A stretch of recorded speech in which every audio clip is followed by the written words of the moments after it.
246 vidas foram poupadas de acidentes fatais no trânsito paulistano entre janeiro e novembro de 2015, em comparação com o mesmo período de 2014. De acordo com os especialistas da Prefeitura, a redução de velocidade nas ruas e avenidas foi a maior responsável pela queda. O levantamento foi divulgado pela Companhia de Engenharia de Tráfego, que monitora o trânsito de São Paulo. De acordo com a CET, os mortos em acidentes de trânsito no período caíram de 1.150 para 904. Fazendo da tragédia uma estatística, diminuiu de 10,47 mortos para cada 100 mil habitantes para 8,36, queda de 21,4%. Mas o que significa este número? Nós estamos falando de uma das maiores cidades do planeta, que tem uma das maiores frotas de automóveis de todo o planeta e tem 8,36 mortos a cada 100 mil habitantes no trânsito. É a metade do que tem a região metropolitana, com 19,4 mortos. Em todo o estado de São Paulo também, são 17,4. Comparado com todo o Brasil, com 23,4 mortos a cada 100 mil habitantes no trânsito, é quase um terço. Em acordo de compromisso assinado com a Organização das Nações Unidas, a ONU, o objetivo era abaixar este número para 6 mortos a cada 100 mil habitantes até 2020. A queda maior que a esperada levou os técnicos a anteciparem a meta para o final deste ano. Surge uma nova meta para ser alcançada e talvez em 4 anos a gente consiga transformar São Paulo, pelo menos do ponto de vista da segurança viária, em uma cidade parecida com Nova York, que tem um índice de 3. A redução de velocidade divide os pedestres. Essa decisão de colocar uma faixa certa, um tempo certo de velocidade, obrigue que o motorista pense mais. Ele tem que chegar em certo local com o carro, mas os outros que estão andando na rua também precisam chegar. Acho que foi positiva pela redução dos acidentes, parece que foi comprovado, né? Mas em alguns pontos acho que prejudicou o tráfego dos carros, somente nas pistas expressas, né? É um risco a menos para a população toda e uma educação a mais para o motorista. 54% dos que usam automóvel raramente aprovam os novos limites. O dado é de uma pesquisa feita logo após a redução em julho do ano passado. Encomendada pela Federação do Comércio e a rede Nossa São Paulo, uma união de organizações não governamentais, a pesquisa revela que 53% dos paulistanos rejeitam o programa de proteção à vida, mesmo reconhecendo os resultados positivos. A rede Nossa São Paulo participa das discussões técnicas do programa.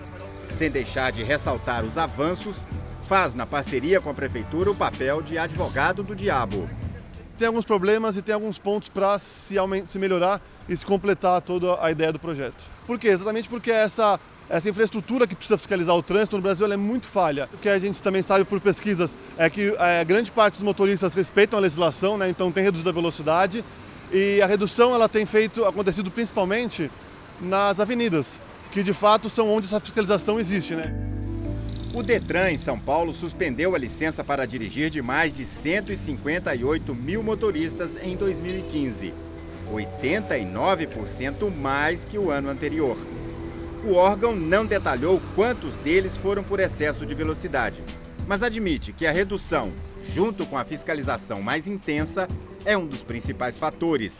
Segundo a CET, o quadro de infratores paulistanos é o mesmo. 25% dos motoristas são multados. Destes, 5% respondem por mais da metade das multas expedidas. Os motoristas não mudaram, resistem. Exigiu muita mudança? Um pouco, né, meu? Porque assim, às vezes, atrapalha porque a gente tem pressa para fazer entrega, entendeu? Fora isso, tranquilo. Se a gente presta serviço para muita empresa, atrapalha bastante. Por quê? Porque é muita empresa e pouca velocidade. Eu acho que atrapalha ainda mais o trânsito em São Paulo. É bom para a segurança dos pedestres. Mas tem que fazer para moto também, né? Eu sou motociclista, tem que fazer para moto. Às vezes dá para você desenvolver um pouquinho mais de velocidade com segurança e você não consegue. Tem que segurar por causa das multas, né? Isso é contra ou a favor? Depende muito da hora, mas eu sou contra. Numa cidade conhecida por seu culto ao automóvel, o transporte coletivo de melhor qualidade talvez ajudasse a população a mudar seus hábitos. A próxima pergunta do telespectador é exatamente sobre novos comportamentos. Qual mudança de hábito poderia fazer para mudar a consciência no trânsito? A primeira mudança tem que ser a sua, de dentro para fora, ou seja, eu quero segurança no trânsito, então, se eu estiver dentro de um automóvel, eu coloquei o cinto, ajustei os espelhos, liguei a seta para sair, mudei de faixa, liguei a seta, vou fazer conversão, liguei a seta. O celular está no silencioso dentro da mala, ou eu fico o tempo inteiro, como eu já vi, teclando, falando, né? Todas as pessoas dentro do seu veículo estão com cinto, inclusive as pessoas de mais idade que estão no banco de trás que não querem colocar, e você tem que brigar, exigir, falar, eu não saio com o carro, eu faço assim. A gente não sai, né? É uma questão, né? No cruzamento com pare, você para ou você passa em segunda marcha? Lá fora, se você fizer isso, você vai ser preso. Aqui a gente acha que tudo bem. Então aí tem um acidente, a gente chama isso de acidente. Isso não é um acidente, é um incidente provocado por um ato de risco. Eu queria saber para quem que realmente é bom essa mudança no trânsito. A velocidade que dá o maior fluxo numa via não é a velocidade máxima. A velocidade máxima é boa para quando você está sozinho na via. Se tem milhares de pessoas ali utilizando aquela via, né, por hora... É a média, né? Isso, é uma velocidade média que é em torno mais ou menos da metade da velocidade máxima. Ou seja, numa rodovia que o limite é 80, 90, 100, a velocidade ideal que dá o maior fluxo é de 40 a 50 km por hora. E isso é provado na teoria e na prática. Então isso visa a segurança, mesmo que você perca alguns minutos, mas a cidade trabalha num nível menos estressante, eu diria, né? E não como alguns candidatos estão querendo aí, de que ela seja eletrizante. Um dos braços da questão da mobilidade urbana é a ciclovia. Vamos ver as mudanças que elas trouxeram para a vida dos paulistanos. No final de 2015, foi divulgado um perfil de quem usa bicicleta na cidade de São Paulo. 40% dos ciclistas começaram a pedalar há menos de um ano nas áreas central e intermediária da cidade, provavelmente por influência da expansão da malha cicloviária. Outros números da pesquisa mostram que 29% das pessoas disseram usar a bicicleta há mais de 5 anos, enquanto 19% pedalam há menos de 6 meses.